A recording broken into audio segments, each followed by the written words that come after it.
They were the best they had. Paratroopers, legionnaires. The battle would be hard. I realized that Dien Bien Phu would make or break us. US-supplied B-26 bombers dropped napalm on enemy positions.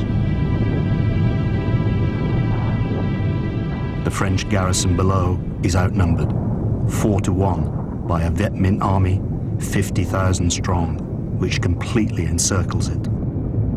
General Giap, late November 1953.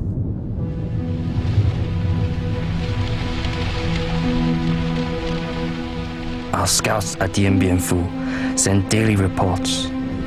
The enemy is parachuting in soldiers, weapons, and a huge amount of barbed wire.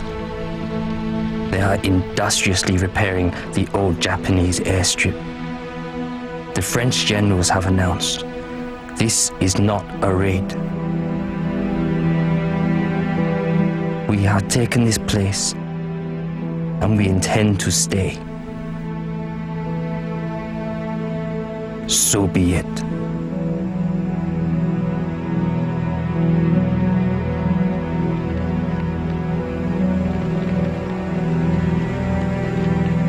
Soviet director Roman Kármán is given total access to Giap's army to help him tell the story of the battle.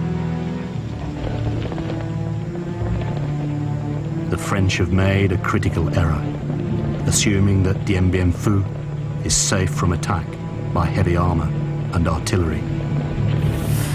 General Giap. I ordered our 351st Engineering Artillery Division to toil day and night to widen the 82-kilometer trail to Dien Bien Phu for our motorized vehicles. Then they built a 15-kilometer track through the mountains so we could haul our artillery to the front by hand. The French appoint Colonel Christian de Castries as commander of Dien Bien Phu. The battle that will be remembered by the veterans as 55 days of hell will soon begin.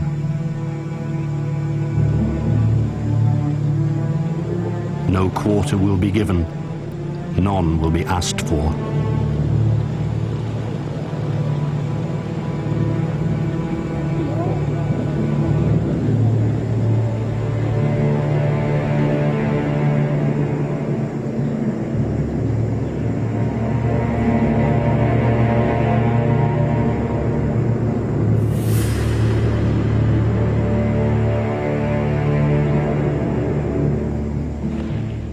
Xuan Nha, a Viet Minh officer. It took us about 45 days. We marched at night and rested during the day. Sometimes we just slept on the roadside and dug our own foxholes against enemy attacks from the air. Viet Minh Captain Chun Van Ho. The French were physically bigger and had many weapons. But we had something we could use against them: our courage. We were determined to fight until the end because they came here to steal our land. March 13th, 1954. The assault on the French stronghold of Dien Bien Phu begins.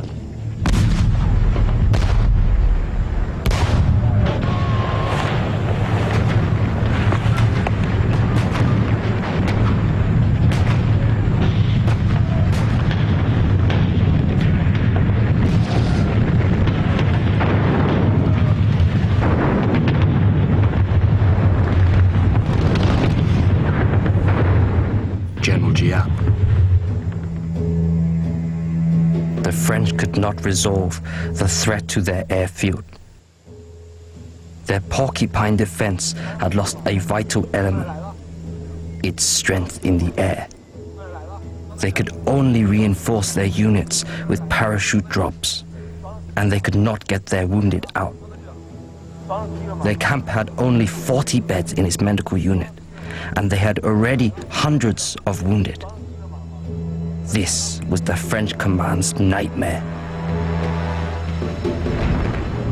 Amid gruesome scenes, reminiscent of the trench warfare and mass infantry attacks of the First World War, the death toll rises.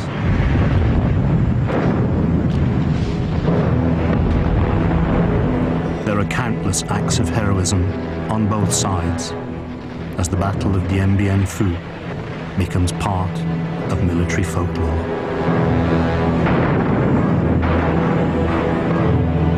It also becomes a glorious victory for the Viet Minh and a shameful defeat for the French.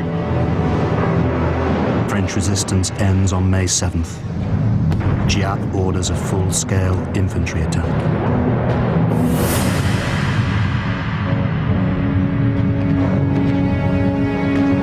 De Castries radios Colonel Cogny at headquarters in Hanoi.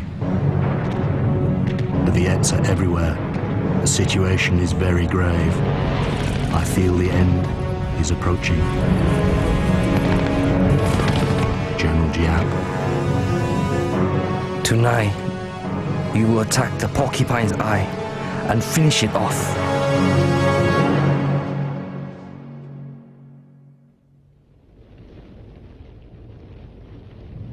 Late in the afternoon, Giap hears the fateful news from his 312th Division. All enemy soldiers in the command post have surrendered. We have arrested De Castries. Suddenly, everyone in the headquarters shouted, clapped their hands and hugged one another. They jumped for joy like children. Some people cried, others stood with their mouths gaping. The faces of others turned pale with shock.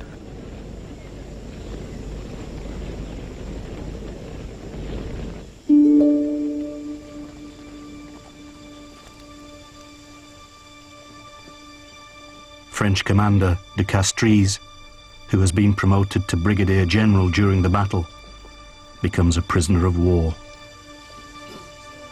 He will be released after 4 months. One of the lucky ones. 1,500 men under his command are dead. Several thousand more are wounded.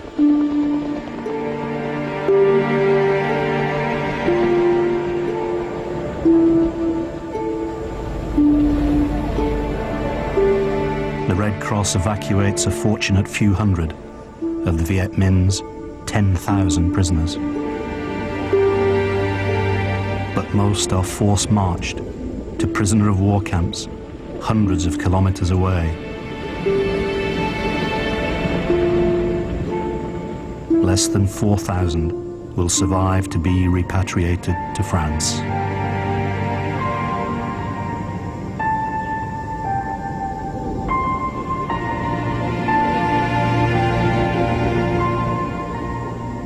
Viet Minh casualties are 15,000 wounded and 8